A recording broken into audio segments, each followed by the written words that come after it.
மக்கள் உரிமைகள் கழகம் அப்படின்னா என்ன சார்? ஒரு சின்ன இன்ட்ரோ கொடுங்க சார்.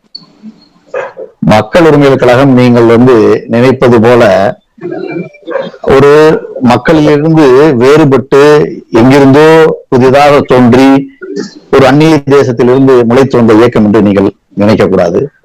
சராசரியாக நாம் அன்றாடம் பார்க்கக்கூடிய ஒரு தொண்டு நிறுவனங்கள், ஒரு சேவை அமைப்புகள், தன்னார்வ அமைப்புகள் எல்லாம் எப்படி செயல்படுகிறதோ அதைத்தான் நாங்களும் செய்து வருகிறோம். அதற்காகத்தான் நாங்கள் இந்த பெயருக்கு ஏற்றாற் போல இருக்க வேண்டும் என்பதற்காகத்தான் நாங்கள் உரிமையை மீறல் எங்கெல்லாம் நடக்கிறதோ அங்கெல்லாம் குரல் கொடுக்க தவறாது பணியாற்றி வருகிறோம். அடிப்படையாக உண்மை, நேர்மை, சமத்துவம் என்கின்ற முப்பெரும் கோட்பாடுகளை நாங்கள் முதன்மையான கொள்கையாக வைத்துக் கொண்டு அரசியல் ரீதியான, அரசு ரீதியான பிரச்சனைகளை மக்கள் எவ்வாறு அணுகுவது என்கின்ற வகையிலே அவர்களுக்கு விழிப்புணர்வை ஏற்படுத்தி வருகிறோம். குறிப்பாக சொல்ல வேண்டும் என்றால் மனித உரிமை சட்டங்களை பற்றிய அடிப்படை புரிதல்களையும் விழிப்புணர்வையும் ஏற்படுத்துவதுதான் எங்களுடைய தலையாய நோக்கம். அந்த வகையிலே தான் நிறைய சேவைகளையும் இணைத்துக் கொண்டு இந்நேரம் போராட்டங்களிலே மக்களை நாம் வைத்துக் கொண்டிருக்க கூடாது, இந்நேரமும் ஒரே நோக்கத்துக்காக செயல்படக்கூடாது, அதை சார்ந்த பல்வேறு சமுதாய நலன் சார்ந்த விஷயங்களையும் நாம் சேர்ந்து செய்ய வேண்டும் என்பதற்காக பொதுப்பணிகள், நாட்டுநல பணிகள் எல்லாம் சேர்ந்து ஒரு பேர் இயக்கமாக இந்த இயக்கத்தை வழிநடத்தி கொண்டு சென்றிருக்கிறோம். அனைத்து நிர்வாக பெருமக்களும் இதற்கு பெரும் உதவிகரமாக இருக்கிறார்கள். இந்த வகையிலே மக்கள் உரிமை கழகம் மக்களின் நன்மதிப்பை பெற்று வெற்றி நடைபெற்று வருகிறது. முன்னுரையாக இவற்றை மட்டும்தான் என்னால் இப்போதைக்கு சொல்ல முடியும். உங்களுடைய கேள்விகளை தொடரலாம்.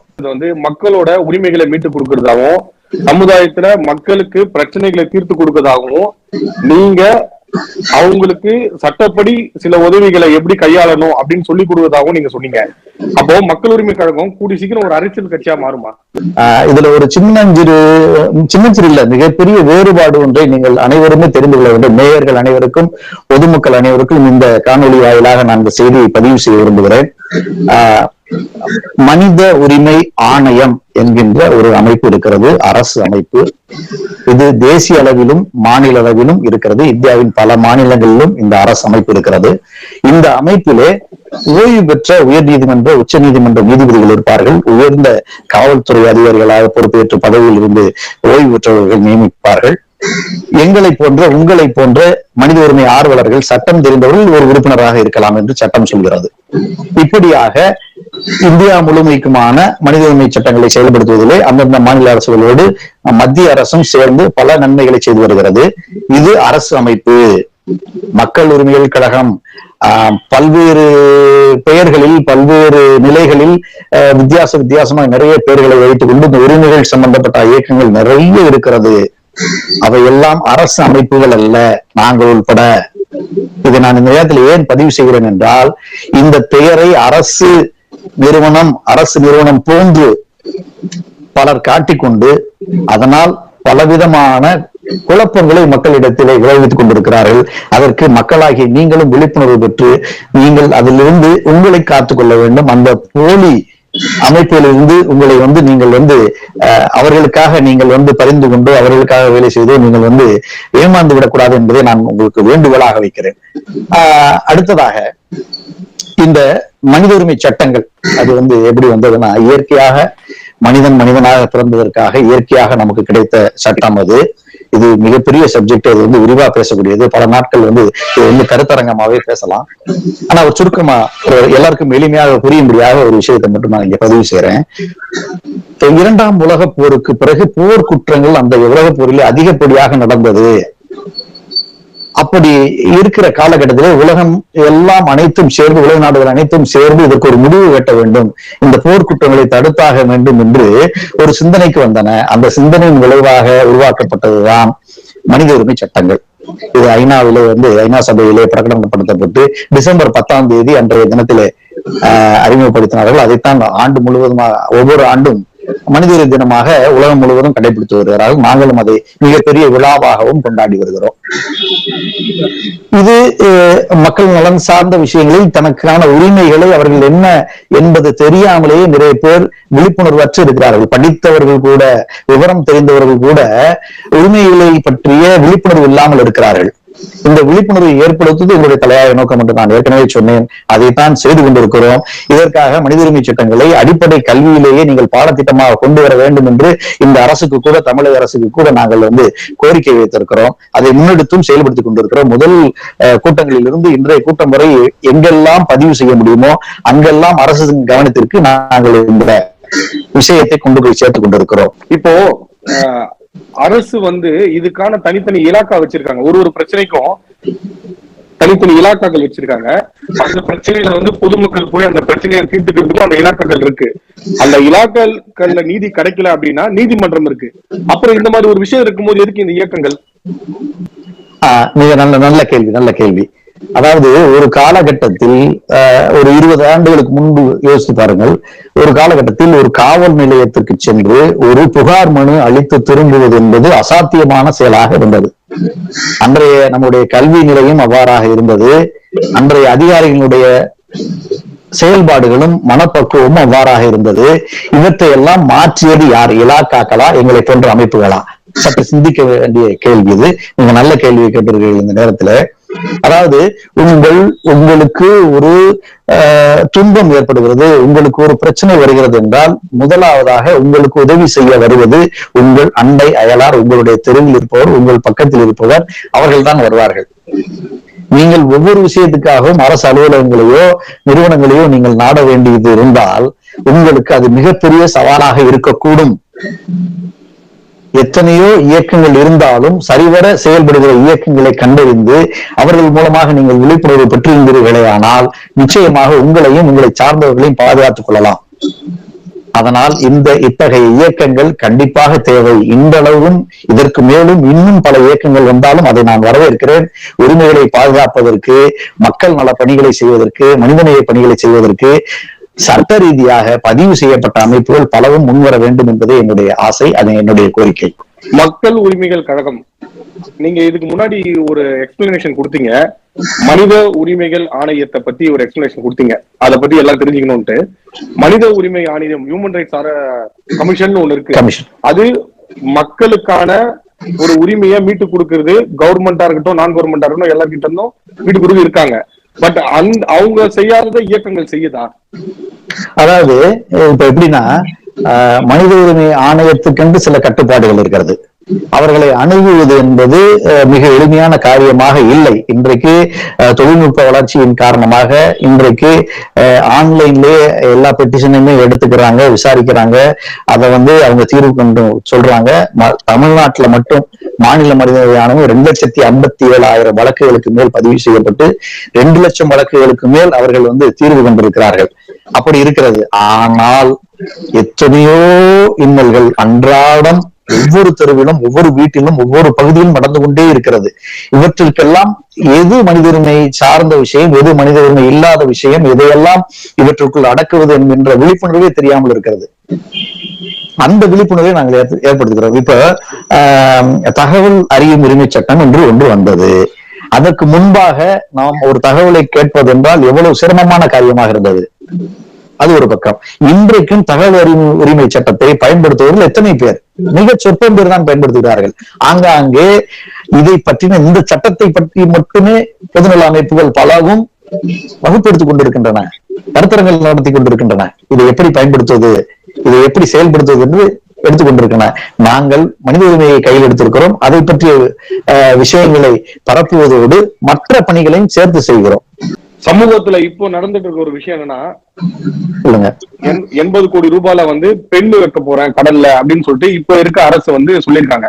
அதுல ஒரு சில தரப்பு மக்கள் அதை எதிர்க்கிறாங்க, ஒரு சில தரப்பு மக்கள் அதை ஆதரிக்கிறாங்க. இதுல சீமான் என்ன சொல்லியிருக்காருன்னா, இதை நான் உடைப்பேன், வைக்க கூடாதுன்ட்டு. அதை தவிர்த்து பல அரசியல் கட்சி சார்ந்த தலைவர்கள் இதை கண்டிக்கிறாங்க. மக்கள் உரிமை கழகம் இத ஆதரிக்குதா இல்ல கண்டிக்குதா சார்? ஒரு நல்ல கான்ட்ரவர்சியான ஒரு கேள்வியை கேட்டிருக்கீங்க. இன்றைக்கு பரபரப்பாக ஒரு பேசு பொருளாக இருக்கக்கூடிய இந்த நினைவு சின்னம் பற்றிய ஒரு விஷயம் மக்கள் உரிமை கழகத்தினுடைய பார்வையிலும் என்னுடைய தனிப்பட்ட முறையிலும் சில கருத்துக்களை இது சம்பந்தமாக நான் பதிவு செய்கிறேன். அதாவது நினைவு சின்னங்கள் என்பது மறைந்த தலைவர்களுக்கோ இதற்கு முன்னால் இருந்த சான்றோர்களுக்கோ நாம் அமைப்பது ஒரு புதிய விஷயமே கிடையாது. தொன்று தொட்டு காலம் காலமாக அது நடந்து வரக்கூடிய விஷயம்தான். இன்றைய சமீப காலங்களாக அது மிகப்பெரிய பொருட்செலவிலே வைத்துக் கொண்டிருக்கிறார்கள். அது நடந்து கொண்டுதான் இருக்கிறது. நினைவு சின்னம் வைப்பதிலே வைக்கக்கூடாது என்று எந்த விதமான தரப்பிலையுமே அவர்கள் எங்கேயுமே பதிவு செய்ததாக தெரியவில்லை. ஆனால் வைக்கக்கூடிய இடத்தை பற்றித்தான் மிகப்பெரிய ஒரு சர்ச்சை நிகழ்ந்து வருகிறது. அண்ணன் சீமான் அவர்கள் போன்றவர்கள் எல்லாம் அவருடைய கருத்தை அவர் சொல்லியிருக்கிறார். ஒவ்வொரு தலைவர்களும் தங்களுடைய கருத்துக்களை பதிவு செய்திருக்கிறார். அவர் ஒரு வேளை வந்தால் அதை உரைத்திருப்பேன் என்று சொல்வது அவருடைய சொந்த கருத்து.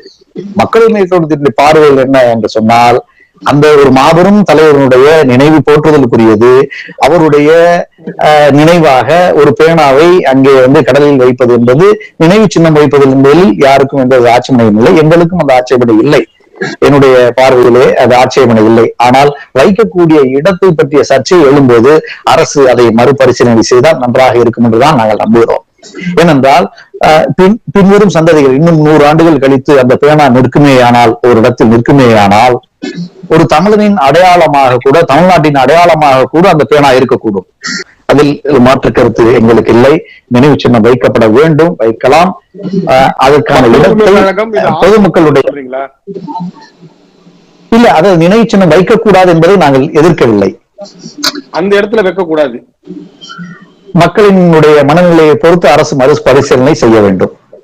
மக்கள் உரிமை கழகத்தோட கருத்துக்கள் கேட்டா சார், நீங்க மக்கள் உரிமை கழகம் இல்ல, தனிப்பட்ட கருத்துக்களும் மக்கள் உரிமை கழகத்துடைய கருத்தும் அதுதான். பெரும்பான்மையான மக்களால் தேர்ந்தெடுக்கப்பட்ட ஒரு அரசு பெரும்பான்மையான மக்களின் கருத்துக்களை கேட்டு அதற்கேற்ப முடிவு செய்ய வேண்டும். அதைத்தான் நாங்கள் வரவேற்கிறோம். அதுக்கு நீங்க ஆதரிக்கிறீங்க? நாங்கள் எதிர்க்கவில்லை. அதாவது மக்களோட கருத்து என்ன அதிகபட்சமா இருக்கோ அதுக்கு நீங்க அதை ஏற்றுக்கொள்ளுவோம். அதை ஏற்றுக்கொள்ள வேண்டியதுதான் அனைவருடைய கடமையாக இருக்கும். இது வரைக்கும் மக்கள் உரிமைகள் கழகம் எந்த மாதிரியான பிரச்சனைக்கு தீர்வு கொண்டு வந்திருக்கு சார்? நீங்க ஒரு விஷயம் தெளிவா தெரிஞ்சுக்கிறோம். தீர்வு சொல்லக்கூடிய தீர்ப்பாயம் அல்ல இந்த மக்கள் உரிமைகள் கழகம். மாநில கொடுத்தது சார் இல்ல, அதாவது சொல்றேன், நான் வந்துடுறேன், பாயிண்ட்டுக்கு வர்றேன்.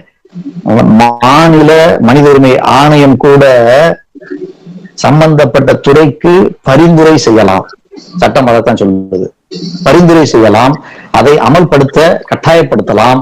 அமல்படுத்துவது அந்தந்த அரசு எந்திரத்தினுடைய முழு பொறுப்பாக இருக்கிறது, நீதித்துறையினுடைய முழு பொறுப்பாக இருக்கிறது. ஆதலால் நாங்களும் எங்களால் முடிந்தவரை எங்களை அணுகுபவர்களுக்கு தேவையான விழிப்புணர்வோடு கூடிய செயல்பாடுகளையும் நாங்கள் செய்து வருகிறோம். நிறைய சான்றுகளை இதற்கு சொல்லலாம். நிறைய காவல் நிலைய அத்துமீறல்களை நாங்கள் தடுத்திருக்கிறோம். எங்களை சார்ந்து வந்தவர்களுக்கு தேவையான உதவிகளையும் சட்ட ரீதியாக செய்து கொடுக்கிறோம். நிறைய வழக்குகள் மக்கள் உரிமை கழகத்தின் சார்பாக எங்களுடைய சட்ட வல்லுநர்கள், சட்ட ஆலோசகர்கள் நடத்தி வருகிறார்கள். அதற்கான சான்றுகள் நிறைய இருக்கிறது.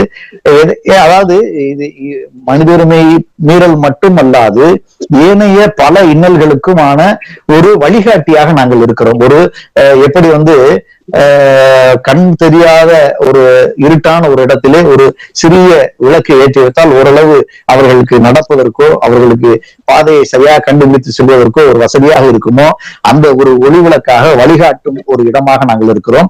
முழுமையாக தீர்வு செய்து நிவாரணம் செய்து நாங்கள் இது உத்தரவு பிறப்பிக்கக்கூடிய இடத்திலே நாங்கள் அரசாங்கம் அல்ல, நாங்கள் பரிந்துரை செய்கிறோம். அதற்கான வழிகளை காட்டுகிறோம். நீதித்துறையின் வாயிலாகவும் காவல்துறையின் வாயிலாகவும் இதர அரசு துறையின் வாயிலாகவும் எப்படியெல்லாம் நன்மைகள் பெற வைக்க முடியுமோ, சட்டத்தின் அடிப்படையிலே, தர்மத்தின் அடிப்படையிலே, அவரவர் உரிமைகளின் அடிப்படையிலே, அந்தந்த சூழ்நிலையின் அடிப்படையிலே என்ன மாதிரி எல்லாம் தீர்வுகள் ஏற்படுத்தி தர முடியுமோ அவற்றுக்கெல்லாம் அழுத்தம் கொடுத்து பெற்று தருகிறோம். தந்து கொண்டும் இருக்கிறோம், இனிமேலும் தருவோம். இப்போ அரசியல் சார்ந்த ஒரு முக்கியமான கேள்வி சொல்லுங்க. இந்த ஆட்சி திமுக ஆட்சி நடந்துட்டு இருக்கு, முந்தைய ஆட்சி அதிமுக ஆட்சி நடந்தது. இந்த 2 ஆட்சியில பெரும்பாலான பிரச்சனைகள், உங்க பார்வைக்கு வர பிரச்சனைகள் என்ன சார்? இந்த 2 ஆட்சியில எனக்கு பிரிச்சு சொல்லுங்க. இந்த ஆட்சியில இந்த பிரச்சனை இருக்கு, இந்த ஆட்சியில இந்த பிரச்சனை நாங்க மக்கள் உரிமை கழகம் சார்பாக நான் பார்த்தேன் அப்படின்ற ஒரு விஷயத்த ஒரு விஷயம் 2 ஆட்சிகளுக்குமே நான் பாராட்ட நன்றி சொல்ல கடமைப்பட்டிருக்கிறேன். ஏன்னா முந்தைய ஆட்சியினுடைய முற்பகுதியிலே அவர்களுடைய அரசியல் சூழ்நிலையிலே தலைமையிலே மிகப்பெரிய குழப்பம் இருந்தது. அதனால் ஒரு மிகப்பெரிய ஒரு முடிவு எடுக்க முடியாமல் அவர்கள் திணறினார்கள். அரசு எந்திரம் மெதுவாக இயங்கியது, இயங்காமல் கூட நின்று சில நேரங்களில் தயங்கியது அப்படி என்று கூட சொல்லலாம். நிறைய அரசியல் குழப்பங்கள், மக்கள் எல்லாம் வேடிக்கை பார்த்து கொண்டிருந்தார்கள். அதையெல்லாம் கடந்து அந்த ஆட்சி கடைசி நேரத்திலே தன்னுடைய தேர்தலை சந்திக்கக்கூடிய நேரத்திலே மிகச்சரியான ஒரு இடத்திலே இருக்கும்போது, அவர்கள் ஆட்சி செய்ய வேண்டும் என்கின்ற ஒரு நிலையிலே வரும்போது, கொரோனா என்கின்ற தீநுண்ணியினுடைய பரவல் மிக பரவலாக அவர்கள் ஆட்சியிலே மிகப்பெரிய சவாலாக அமைந்தது. அதை மிக ராஜதந்திரத்தோடு அல்லது ஏற்கனவே இருந்த மத்திய அரசினுடைய இணக்கமான போக்கின் காரணமாகவும் அவர்கள் எளிமையாக இந்த விஷயங்கள் எல்லாம், ஏன்னா இது யாருக்குமே உலகத்துக்கே ஒரு சுனாமி எப்படி நம்ம இந்தியாவுக்கு புதிதாக 2005-2006 நம்ம பேசப்பட்டதோ, அது மாதிரி இந்த கொரோனாங்கிறது உலகத்தையே அச்சுறுத்தி எல்லோரும் முடக்கி போட்டது. அந்த நேரத்திலே கூட அந்த பிரச்சனையை லாபகமாக கையாண்டு மக்களை பயப்படுத்தாமல் தேவையான உதவிகளை எல்லாம் அந்த அரசு செய்தது. அதற்காக முந்தைய அரசும் சோர்ந்து விடலை செய்தது. இப்போது நடந்துகிட்டக்கூடிய திராவிட முன்னேற்ற கழக அரசும் கூட ஆரம்ப காலகட்டத்தில் இந்த 2 ஆண்டுகளை நிறைவு செய்யப்படுவது, ஆரம்ப காலகட்டத்தின் பெரும்பான்மையான முதல் பதவியேற்ற நிகழ்ச்சியிலிருந்து அவர்கள் தொடங்கியது மக்கள் நலன் சார்ந்த சுகாதார பணிகளை, மருத்துவ பணிகளை தான் செய்தார்கள். அதில் அவர்கள் வெற்றி கண்டிருக்கிறார்கள். இன்றைய சூழ்நிலையிலே அதிகமான ஒரு பரவல் இல்லாமல் தடுத்ததற்கு 2 ஆட்சிகளுமே காரணம். இது ஒரு நல்ல ஒரு பார்வையாக நான் பார்க்கிறேன். ஆனால் வளர்ச்சி திட்டங்களை பொறுத்தளவிலே இன்னும் அதிக கவனம் செலுத்த வேண்டும். அது 2 அரசுகளுக்கு நாம் ஒரு அறிவுரையாகவும் சொல்லலாம், இப்போதைய அரசுக்கு நாம் வலிமையாக நாங்கள் சொல்லலாம். ஏனென்றால் வளர்ச்சி திட்டங்களுக்கு நீங்கள் முன்னுரிமை கொடுங்கள். வளர்ச்சி திட்டங்கள்னா கீழிருந்து கல்வி முறையிலிருந்து தொழிலிருந்து அனைத்து துறைகளிலுமே கூடுதல் இன்னும் கவனம் செலுத்தினால் தமிழகம் அதாவது இன்றைக்கு வளர்ச்சி பாதையிலே தான் இருக்கிறது, அதில் மாற்று கருத்து இல்லை, வளர்ச்சி பாதையிலே தான் இருக்கிறது. இன்னும் கூடுதல் கவனம் செலுத்தினால் நிச்சயமாக ஒரு நல்ல ஒரு நிலையை தமிழக மக்களுக்கு இந்த அரசு ஏற்படுத்தி தரும் என்கின்ற நம்பிக்கை இருக்கிறது. குறிப்பாக இந்த வட இந்திய இளைஞர்கள் தமிழகத்தினுடைய பல வேலை வாய்ப்புகளையும் தமிழர்களுடைய வேலை வாய்ப்புகளையும் பறித்துக் கொள்கிறார்கள் என்கின்ற குற்றச்சாட்டு இருக்கிறது. அது ஆதாரப்பூர்வமாகவும் நாம் கண்கூடாக காண்கிறோம். இந்த நிலை மாறுவதற்கு நாம் என்ன செய்ய வேண்டும் என்கின்ற ஒரு புதிய துறையை கூட உருவாக்கி, இதற்காக அரசு ஒரு புதிய துறையை கூட உருவாக்கி தமிழர்களுக்கான வேலையை உறுதி செய்ய வேண்டும். தமிழ் படித்தவர்களுக்கு முன்னுரிமை தர வேண்டும். தமிழ்நாட்டிலே தமிழர்கள் அல்லாது பிற மொழி பேசக்கூடிய மக்களும் அநேகம் பேர் இருக்கிறார்கள். தமிழ்நாட்டில் பிறந்து வாழ்ந்து கொண்டிருக்கக்கூடிய மக்களுக்கு வேலை வாய்ப்புகளை முன்னுரிமை கொடுக்கும் விதமாக, போட்டித் தேர்வுகளே உள்ஒதுக்கீடோ முன்னுரிமையோ கொடுக்கும் விதமாக புதிய சட்டங்களை இயற்றி அதற்கான வாய்ப்புகளை நம் தமிழக இளைஞர்களுக்கு பெற்றுத்தர வேண்டும் என்று நாங்கள் இந்த அரசை கேட்டுக்கொள்கிறோம். நான் கேட்கறது என்னன்னா, அதை கொஞ்சம் கவனமா கேளுங்க சார். சொல்லுங்க. முதல்ல இருந்த ஆட்சியும் இப்ப இருக்க ஆட்சியிலையும் எந்த ஆட்சியில மனித உரிமை மீறல் அதிகமா இருக்குன்ற கேள்வி கேட்டேன். எல்லா ஆட்சியிலையுமே இருக்கு. சொல்ல போனா போன ஆட்சியிலையும் சரி, இந்த ஆட்சியிலையும் சரி, அதுக்கு முன்னாடி இருந்த ஆட்சியிலையும் சரி, பல ஆட்சி காலத்திலையும் மனித உரிமை மீறல் கண்டிப்பா இருக்கு. அதற்கு நாங்கள் ஆதாரம் தர தேவையில்லை. அந்தந்த சம்பந்தப்பட்ட காவல்துறை ரெக்கார்டுகளை எடுத்து பார்த்தாங்கன்னா அவங்களுக்கே அந்தந்த அதிகாரிகளுக்கே தெரியும். எதில் இல்லாமல் எதுவுமே இல்லை. எங்கு குறைவாக இருக்கிறது, எங்கு அதிகமாக நடந்தது என்று வேணால் ஒரு ஆய்வு செய்து பார்க்கலாமே தவிர இல்லாமல் இல்லை. மனித உரிமைகள் நடந்து கொண்டேதான் இருக்கிறது. இந்தியா முழுவதும் நடந்து கொண்டு இருக்கிறது. இப்ப மனித உரிமை மீறல் நடந்து கொண்டிருக்குதுன்னு சொல்றீங்க. இப்போ இந்த மாதிரி ஆட்சி, இப்போ இந்த அரசியல் அமைப்புல இது மாதிரிலாம் இருக்கு பிரச்சனைகள், எல்லா அரசியல் அமைப்பிலும் இந்த மாதிரி பிரச்சனை நடந்துட்டு சொல்றீங்க. கூடிய சீக்கிரம் மக்கள் உரிமைகள் கழகம் ஒரு அரசியல் அமைப்பா மாறுமா, எதிர்பார்க்கலாமா? அது எனக்கு வெளிப்படையா சொன்னா நல்லா இருக்கும். இது நல்ல ஒரு கேள்வி. நிச்சயமாக எந்த ஒரு அரசியல் சார்ந்தோ, அரசியல் அமைப்பு சார்ந்தோ மக்கள் உரிமை கழகம் இருக்காது, அரசியல் அமைப்பாகவும் மாறாது. ஏன்னா எங்களுடைய இயக்கத்தில் இருக்கக்கூடிய உறுப்பினராகட்டும் நிர்வாகிகளாகட்டும் பல கட்சிகளில் பொறுப்புகள் இருக்கக்கூடியவர்கள் கூட எங்களுடைய நிர்வாகிகளாக இருக்கிறார்கள். பல துறையை சார்ந்த, பல மொழியை சார்ந்த, பல இனக்குழுக்களை சார்ந்தவர்கள் எல்லாம் இங்கே உறுப்பினராக இருக்கிறார்கள், நிர்வாகியாக இருக்கிறார்கள். இது மக்களுக்கான அமைப்பு, மனித குலத்திற்கான அமைப்பாக நாங்கள் பார்க்கிறோம். மனித குலம் ஒட்டுமொத்தமாக இணைந்து ஒரு கட்சியை தொடங்கினால் நிச்சயமாக அதற்கு என்னுடைய ஆதரவை நாங்கள் தெரிவிப்போம். அதற்கான சாத்தியக்கூறுகள் இல்லை என்பதால் அரசியலில் நாங்கள் எப்போதும் ஈடுபட போவதில்லை. எப்பொழுதும் மக்களுக்காக குரல் கொடுப்பீங்க. மக்களுக்கான குரலாக மக்கள் உரிமைகள் களத்தினுடைய குரல் இருக்கும். ஓகே. இப்போ மனித உரிமைகள் கிளைம் யாருமே பயன்படுத்தக்கூடாது, அதை பேன் பண்றோம் அப்படின்னு சொல்லி அரசாங்கமே அதை பேன் பண்றாங்க. ஆனா ஒரு சில இடத்துல மனித உரிமைகள் கொண்டு அதை பதிவு பண்ணிருக்காங்க. சில இயக்கங்கள் அது மாதிரி இன்னும் செயல்பட்டு வருது. அதுக்கான உங்க கருத்துக்கள் என்ன சார்? மனித உரிமை அப்படின்ற ஒரு தமிழ் சொல்லையும் ஹியூமன் ரைட்ஸ் அப்படின்ற ஆங்கில 2 வார்த்தைகளையும், தமிழ்ல 2 வார்த்தைகள், ஆங்கிலத்துல 2 வார்த்தைகளை பயன்படுத்தக்கூடாது என்றது அரசு சட்டம். அந்த அரசு சட்டத்தை பின்பற்றி நடப்பதுதான் நம்மளுடைய அனைவருடைய கடமை. சட்டத்துக்கு உட்பட்டு தான் நாம் வாழ்கிறோம். அந்த பேரை பயன்படுத்தக்கூடாது அப்படின்னு சொன்ன பிறகும் பயன்படுத்தினாங்கன்னா அரசு அவர்கள் மீது கடுமையான நடவடிக்கை எடுக்க வேண்டும். அது நடவடிக்கை எடுத்துக்கொண்டுதான் இருக்கிறார்கள். அங்கே எதற்காக ஒரு ஒரு சட்டம் இயற்றப்படுகிறதோ அதை பின்பற்றி நடக்காதவர்கள் எப்படி சட்டத்தை மதித்து தன்னை பின்பற்றுபவர்களை நடத்துவார்கள்? என்னுடைய கேள்வி. நடத்த முடியாது. அப்போ அதை போன்ற ஒரு சாயலில் நாம் இருக்க வேண்டும். அதை நாங்கள் தான் அரசாங்கம் போன்று செயல்படுகிறோம் என்று சொன்னால் அவர்கள் எல்லாம் பொய்யர்கள் என்று அர்த்தம். அவர்களை நம்ப வேண்டாம் தயவு செய்து. உரிமை மீறல் அப்படின்றது இப்போ காவல்ல, போலீஸ்ல நிறைய நடக்குது. அது மாதிரி எந்த மாதிரி பிரச்சனையை நீங்க முக்கியமா கண்டிக்க விரும்புறீங்க சார்? அதாவது மனிதனாக பிறந்தவன் அனைவருக்குமே சுதந்திரமாக வாழக்கூடிய ஒரு உரிமை இருக்கிறது, அடிப்படை உரிமைகள் இருக்கிறது, எத்தனையுமே இருக்கிறது. குறிப்பாக பாத்தீங்கன்னா உடல் ரீதியான துன்புறுத்தல்கள் அதிகமாக காவல்துறையில் நடக்கிறது. அதாவது பிசிக்கல் வயலன்ஸ். இது குடும்பத்திலையும் நடக்குது, பொதுவெளிகளிலும் நடக்குது, எல்லா இடத்துலையும் நடக்குது.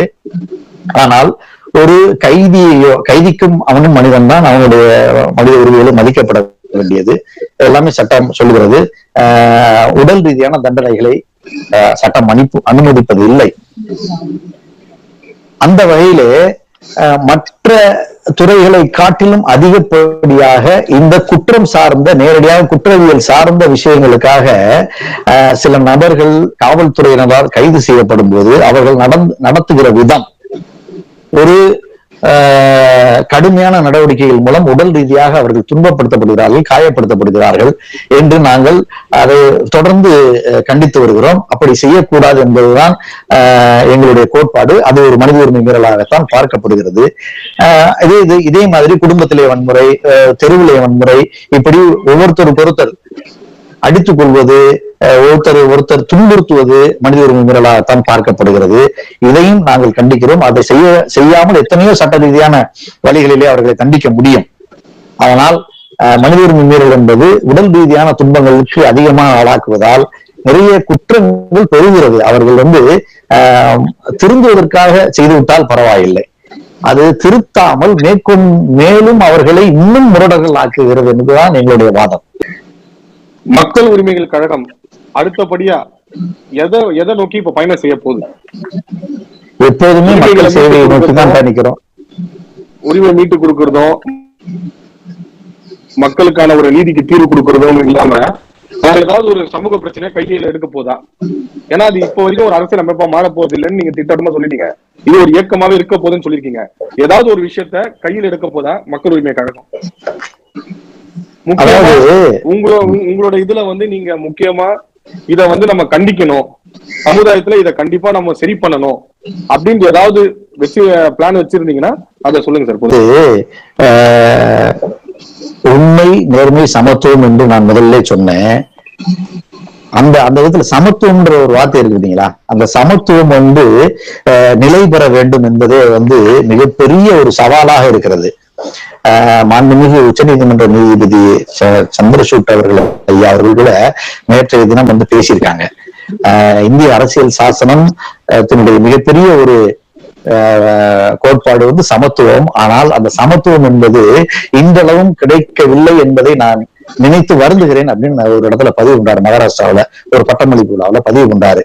அப்ப அண்ணல் அம்பேத்கர் எழுதிய அந்த அரசியலமைப்பு சாசனத்தின் வழியாகத்தான் நாம் இயங்கிக் கொண்டிருக்கிறோம். நம்மளுடைய அரசு இயங்குகிறது. அதன் பாதுகாப்பிலே தான் நாம் வாழ்கிறோம்.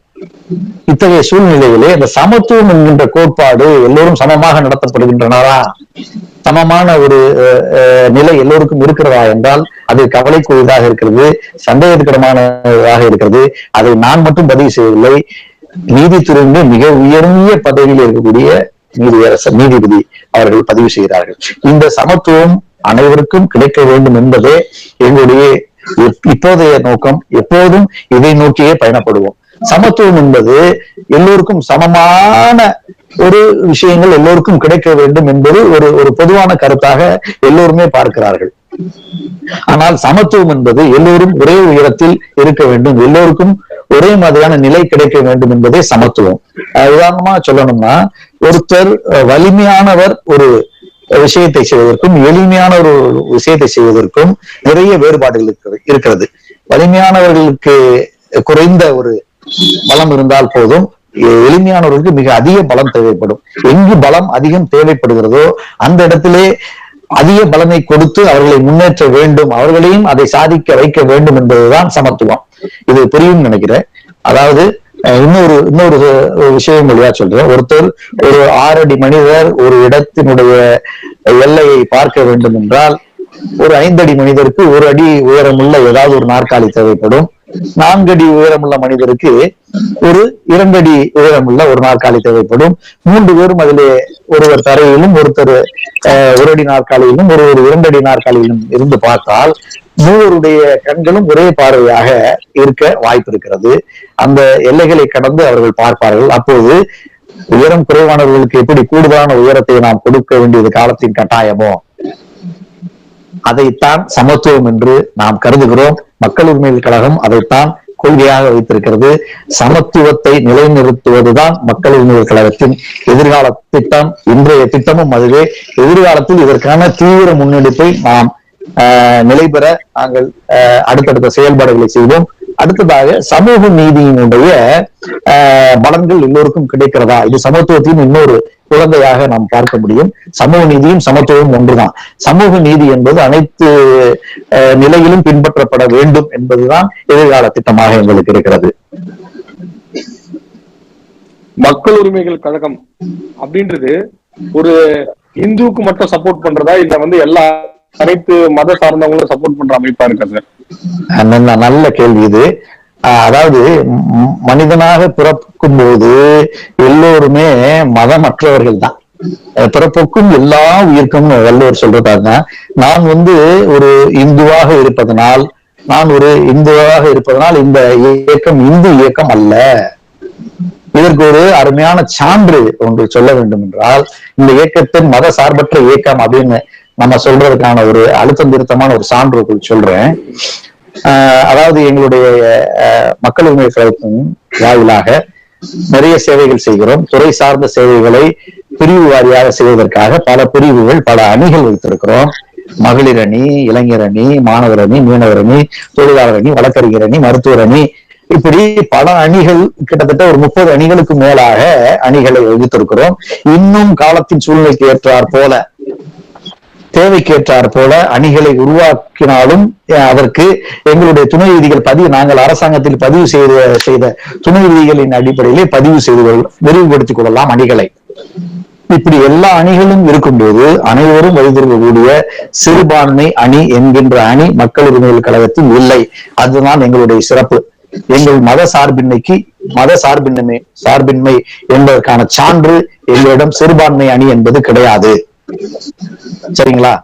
சிறுபான்மை என்று வரும் பொழுது மத சிறுபான்மையா, மொழி சிறுபான்மையா, பொருளாதார சிறுபான்மையா, பல சிறுபான்மை இருக்குது. ஆனா சிறுபான்மைன்னா இஸ்லாமியர்கள் இருப்பார்கள், கிறிஸ்தவர்கள் இருப்பார்கள் என்கின்ற வகையிலே அவர்கள் அதற்கான ஒரு அணியை கொடுத்து, அவர்களுக்கு ஒரு பதவியை கொடுத்து அவர்களை செயல்பட வைப்பார்கள். அது அவர்கள் நோக்கமாக இருக்கலாம். ஆனால் நாங்கள் மனிதர்களை பார்க்கின்ற விஷயத்திலே மதங்களை பார்ப்பதில்லை. இன்னொரு சான்று ஒன்று சொல்ல வேண்டும் என்றால், ஆன்மீக அணி என்கின்ற ஒரு அணி இருக்கிறது. ஆன்மீகம் என்பது மதங்களை கடந்தது. அந்த ஆன்மீக அணியிலே அனைத்து மதத்தவரும் சமமான வாய்ப்புகளை கொடுக்க வேண்டும் என்பது எங்களுடைய மக்கள் உரிமை கழகத்தினுடைய கோரிக்கையாக இருக்கிறது. அதன்படியே அனைத்து மத நிர்வாகிகளையும் அனைத்து மதத்தில் பிறந்தவர்களையும் அதிலே ஆன்மீக அணியிலே நாங்கள் இணைத்துக் கொண்டு அது சார்ந்த விஷயங்களை நாங்கள் செய்து கொண்டிருக்கிறோம். இந்த 2 உதாரணங்களை செய்ததற்கு சான்றாக நான் சொல்ல முடியும். மதம் சார்ந்த மத்த அணியில வந்து மத்த மதத்தை சார்ந்தவங்க மத்த அணியில இருக்க மாட்டாங்களா சார்? அந்த அணியில் தான் போடுறீங்களா நீங்க? எல்லா இடத்துல இருப்பாங்க. இன்னும் இதை வலிமையாக சொல்ல வேண்டும் என்று சொன்னால், எங்களுடைய இந்த இயக்கத்தினுடைய பொருளாளராக இருக்கக்கூடியவர் ஒரு இஸ்லாமியர், எனது அன்பு நண்பர் ஜனாப் ஷேக் ஷிர்ஷா அவர்கள் இந்த இயக்க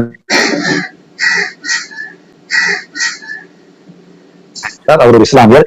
இந்த இயக்கத்தினுடைய மாநில அளவிலான போக்குவரத்து பிரிவுடைய செயலாளராக இருப்பவர் அருமை நண்பர் அருமை அண்ணன் திரு அந்தோனி ஜேம்ஸ் அவர்கள். இப்படி பலர் இருக்கிறார்கள், பல பேர் இருக்கிறார்கள். நான் ஒவ்வொருவராக சான்று சொல்லிக் கொண்டிருந்தால் நிறைய சொல்லலாம். மகளிர் அணியிலே கூட நிறைய மகளிர் நிர்வாகிகள் இருக்கிறார்கள். அதாவது இஸ்லாமிய பெண்கள் இருக்கிறார்கள், கிறிஸ்தவர்கள் இருக்கிறார்கள், ஏனைய மதத்தை சேர்ந்தவர்கள் இப்போதைக்கு இல்லை என்றாலும் பின்னால் அவர்கள் வந்தாலும் அவர்களும் மனிதர்களாக கருதி கொண்டே நாம் சேர்த்துக் கொள்வோம். நன்றி சார், நல்லா எக்ஸ்பிளைன் பண்ணீங்க. நீங்க பொதுமக்களுக்கும் சரி, காவல்துறையினருக்கும் சரி, அரசுக்கும் சரி, இந்த 3 பேருக்கு நீங்க சொல்ல வேண்டிய விஷயம் என்னன்றத கொஞ்சம் வெளிப்படையா சொல்லுங்க சார். அதாவது இன்றைய சூழலில் விழிப்புணர்வோடு இருக்க வேண்டும். ஒவ்வொரு விஷயத்திலும் உங்களை சுற்றி மக்களுக்கு விழிப்புணர்வோடு இருக்க வேண்டும். உங்களை சார்ந்த பகுதியில் இருக்கக்கூடிய, உங்களை சுற்று வட்டார பகுதியில் இருக்கக்கூடிய விஷயங்களை நீங்கள் நன்கு அறிந்து வைத்திருக்க வேண்டும்.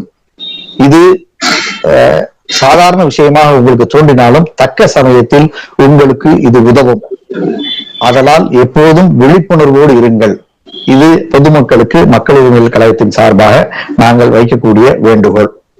காவல்துறைக்கு நாங்கள் வைக்கக்கூடிய வேண்டுகோள், எத்தனையோ துறைகள் இருந்தாலும் நீங்கள் மறுபடியும் காவல்துறைக்கு மட்டுமாக நீங்கள் கேட்பதனால் காவல்துறைக்கான தனிப்பட்ட வேண்டுகோள் என்னவென்றால், சட்ட ஒழுங்கை காப்பாற்றக்கூடியது முதல்ல வந்து காவல்துறை தான்.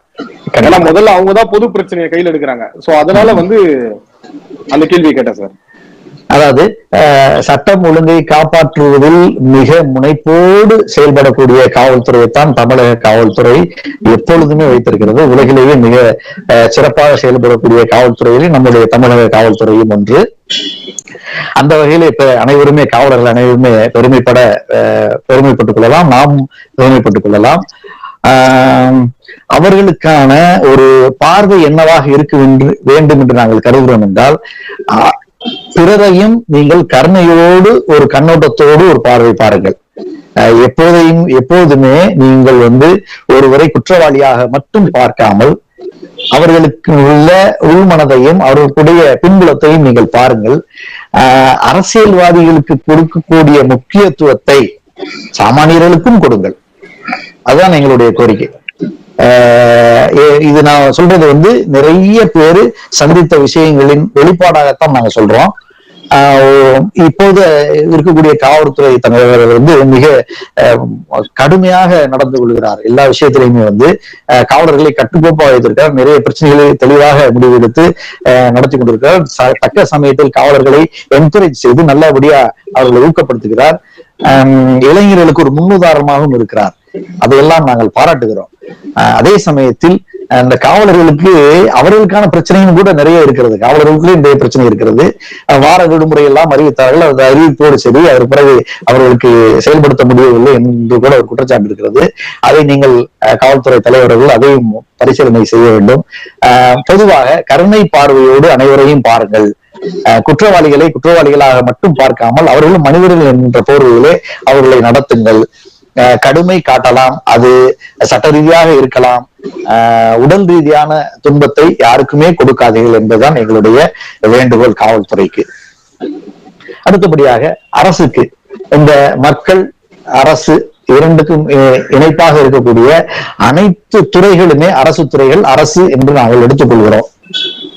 அப்படி சொல்லும் போது பார்த்தோம்னா, எந்த ஒரு அரசு அலுவலகமாக இருந்தாலும் உங்கள் சகோதரனோ சகோதரியோ உங்களிடம் வந்து மனு கொடுக்கிறார் என்கின்ற மன கண்ணோட்டத்தை வைத்துக் கொண்டு ஒவ்வொரு அதிகாரியும் செயல்பட வேண்டும் என்று நாங்கள் கேட்டுக்கொள்கிறோம். உங்கள் வீட்டில் உள்ள பிரச்சனையாக அதை நினைத்து நீங்கள் செயல்படுத்தினால் நிச்சயமாக உங்களுக்கு உடனடியாக பலனை அந்த பாதிக்கப்பட்ட மக்களுக்கு செய்து தர முடியும். நீங்களும் பலன், அதாவது அதன் மூலமாக நிறைய பேரும் புகழும் நீங்க சம்பாதிக்க முடியும். நீங்கள் செய்த கடமையை செய்த திருப்தி உங்களுக்கு கிடைக்கும். அதனால் உங்கள் குடும்ப உறுப்பினர்கள் உங்களிடம் மனு செய்ய வருகிறார்கள், பிரச்சனைக்காக வருகிறார்கள் என்கின்ற கண்ணோட்டத்தோடு அனைத்து அரசு துறை அதிகாரிகளும், அரசியல்வாதிகளும், அரசு துறை நிறுவனங்களும், பொதுத்துறை நிறுவனங்களும் கூட நீங்கள் செயல்பட வேண்டும் என்பது மக்கள் உரிமை கழகத்தினுடைய கோரிக்கை, எங்களுடைய வேண்டுகோள். கேளுங்க. அரசு துறைகள்லயும் இப்போ தமிழர்கள் இல்லை, வட மாநிலங்கள் தான் அதிகமா இருக்காங்கன்ற ஒரு பிரச்சனை ரொம்ப நாளாவே இருக்கு. இது சம்பந்தப்பட்டு நீங்க என்ன கருத்து சொல்ல விரும்புறீங்க சார்? தமிழர்கள்ல படிச்சவங்க இருக்காங்க, படிச்சவங்க அதிகமாவே இருக்காங்க. வட மாநிலத்துல இருக்கவங்கள தமிழ்நாட்டுல வேலைக்கு வச்சிருக்காங்க. இங்க எங்களுக்கு பேச தெரியலன்னா கூட ஹிந்தி பேச தெரியல, பட் அவங்களுக்கு தமிழ் பேச தெரியல, இங்கிலீஷ் பேச தெரியல, அவங்க வெறும் எங்க கிட்ட ஹிந்தியில தான் கம்யூனிகேட் பண்றாங்க. இப்படின்ற நிறைய பிரச்சனை இப்ப சமூக வலைதளத்துல வந்துட்டு இருக்கு. ஏன்னா அங்க வட மாநிலத்துல இருக்கவங்க தான் வேலையில இருக்காங்கன்னு சொல்லிட்டு, அதுக்கு மக்கள் உரிமை கழக சார்பா நீங்க என்ன சொல்ல விரும்புறீங்க? அதாவது அந்தந்த மாநில மக்களுக்கு அந்தந்த மாநில அரசுகள் வேலை வாய்ப்பினை உறுதி செய்து தர வேண்டும் என்பது ஒரு பொதுவான ஒரு கோரிக்கையாக எல்லா மாநிலங்களிலுமே இருக்கிறது. வட இந்திய இளைஞர்கள் நமது தமிழ்நாட்டுக்குள் வேலை வாய்ப்புகளை பறித்துக் கொள்கிறார்கள் என்கின்ற குற்றச்சாட்டு இருந்தாலும் இன்னும் நம்முடைய இளைஞர்களுக்கு போதிய விழிப்புணர்வை நாம் கொடுக்க தவறிவிட்டோம். வேலை வாய்ப்பு அலுவலகங்களிலே போட்டித் தேர்வுகளுக்கான பயிற்சி வகுப்புகள் இலவசமாக நடத்தப்படுகிறது. ஒவ்வொரு தேர்வுக்கும் லட்சக்கணக்கான பேர் விண்ணப்பிக்கிறார்கள், லட்சக்கணக்கான பேர் எழுதுகிறார்கள். ஆனால் பயிற்சிக்கு வருபவர்களுடைய எண்ணிக்கை சில சொற்ப நூறுகளுக்கு கூட இல்லை. ஒவ்வொரு மாவட்டத்திலையும் நான் மாவட்ட அலுவலகத்தில் நேரடியாக கண்கூடாக கண்ட காட்சி. அவ்வளவு திறமையான ஆசிரியர்களை வைத்துக் கொண்டு, பயிற்சியாளர்களை வைத்துக் கொண்டு போட்டித் தேர்வுகளுக்கு வகுப்பெடுக்கிறார்கள். அரசு சார்பிலே எப்படி திறன் வளர்ப்பு பயிற்சிகள் கூட கொடுத்து அவர்களை தொழில் முனைவர்களாகவும் ஆக்குகிறார்கள். நிறைய வேலை வாய்ப்புகளை உருவாக்குவதற்கு அவர்கள் செயல்பட்டு கொண்டிருக்கிறார்கள். அதையெல்லாம் நாம் பயன்படுத்த தவறுகிறோம். அது எங்கு நடக்கிறது என்கின்ற விஷயங்கள் கூட தெரியாமல் இருக்கிறோம். நிறைய கிராம இளைஞர்கள் கூட இப்ப விழிப்புணர்வு வந்துகிட்டு இருக்கு. நிறைய இந்த மாதிரி செய்திகளை பரப்புவது, சமூக ஊடகங்கள் வழியாக நிறைய செய்திகளை தெரிந்து கொண்டு அவர்கள் எல்லாம் படிக்கிறார்கள். நிறைய படித்து போட்டித் தேர்வுகள் எல்லாம் வருகிறார்கள். ஆனால் அந்த வாய்ப்பில் நமக்கென மாநில இளைஞர்களுக்கென ஒரு உறுதியான உள்ஒதுக்கீடு கூட தேவை. நமது வேலை நமக்குத்தான் அப்படின்னு எல்லா மாநிலத்தவரும் இருந்தால் அரசு வேலையிலே முழுமையாக பங்கெடுத்துக் கொள்ள முடியும்.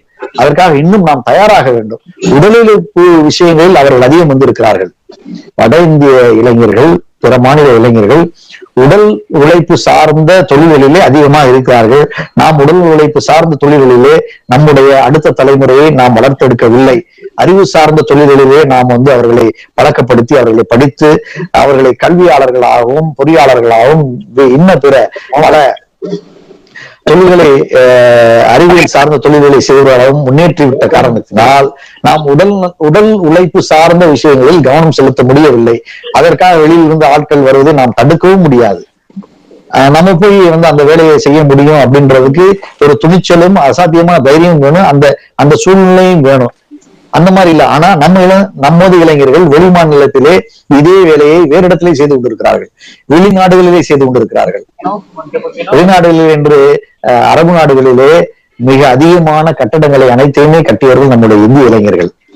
குறிப்பாக தமிழக பொறியாளர்களுடைய பங்கு அதில் மிக அதிகமானதாக இருக்கிறது.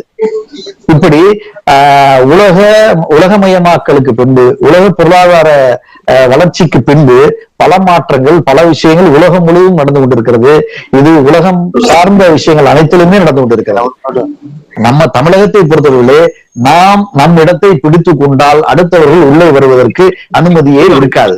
அதனால் நமக்கு தேவையான இடத்தை நாம் உறுதிப்படுத்திக் கொள்ள வேண்டும். நாம் அதற்கான பயிற்சியையும் திறமையையும் வளர்த்துக் கொள்ள வேண்டும். அதே சமயத்தில் அரசும் இதற்கு உரிய நடவடிக்கை எடுத்து இதற்கான துறையை உருவாக்கி அவர்களுக்கு தேவையான உதவிகளை செய்ய வேண்டும். இப்போ கடந்த மாதம் பாத்தீங்கன்னா திருப்பூர்ல ஒரு பிரச்சனை நடந்தது சார். வட மாநில இளைஞர்கள் எல்லாம் சேர்ந்து தமிழ் இளைஞர்கள் அடிச்சு தொடர்ந்துதான் ஒரு விஷயம் நீங்க கேள்விப்பட்டிருப்பீங்க. அதுல உங்க கண்ணோட்டம் சார், என்ன பார்க்க விரும்புறீங்க, என்ன சொல்ல விரும்புறீங்க சார்? அதாவது திருப்பூர்ல கிட்டத்தட்ட 65% மேலான தொழிலாளர்கள் வட இந்திய பிற மாநில தொழிலாளர்கள் என்று சொல்லப்படுகிறார்கள். 100% தமிழகத்தினுடைய பஞ்சம் தாங்கிய மாவட்டமாக அந்த மாவட்டம் இருந்தது. இந்த விஷயத்துல கொஞ்சம் கூடுதல் நான் நேரம் எடுத்துக்கிறேன், நான் சொல்றேன். அதாவது சட்டமன்றத்திலே கூட திருப்பூர் மாவட்டத்தினுடைய எம்எல்ஏக்கு கூடுதல் நேரம் ஒதுக்க வேண்டும். ஏன்னா 5-6 மாவட்டங்களுடைய மக்கள் எங்கள் மாவட்டத்தில் இருந்து பிழைப்புக்காக வந்திருக்கிறார்கள் என்று கூட சட்டமன்றத்திலே ஒரு எம்எல்ஏ பேசி அதை பதிவு செய்தார். அந்த மாதிரியாக வறண்ட மாவட்டங்களினுடைய மக்கள் எல்லாம் கடனால் அவதிப்படுபவர்கள், ரொம்ப கஷ்டப்படுறவங்க, உள்ளூர்ல வேலை கிடைக்காதவங்க எல்லாருமே கிடைத்த வேலை செய்வதற்காக திருப்பூரை நோக்கி பயணப்பட்டு 100% திருப்பூர் தொழிலாளர்கள் நிறைந்த ஒரு பகுதியாக இருந்தது. தமிழக தொழிலாளர்கள் அதன் மூலமாக பரவலாக தமிழகம் முழுவதும் அந்த பொருளாதாரம் பரவி இருந்து வந்தது. திருப்பூரும் ஏற்றுமதி தொழிலே வெகுவாக வளர்ந்தது. இப்படி ஒரு சூழலிலே நம்முடையவர்களுடைய பற்றாக்குறை, அதை நிரப்புவதற்காக வட மாநில இளைஞர்கள் உள்ளே கொண்டு வரப்பட்டு அவர்களுக்கு பயிற்சி கொடுக்கப்பட்டு அவர்கள் இப்போது 65% தொழிலாளர்கள் அங்கு இருப்பதாக சமீபத்திலே ஒரு ஆய்வு சொல்கிறது.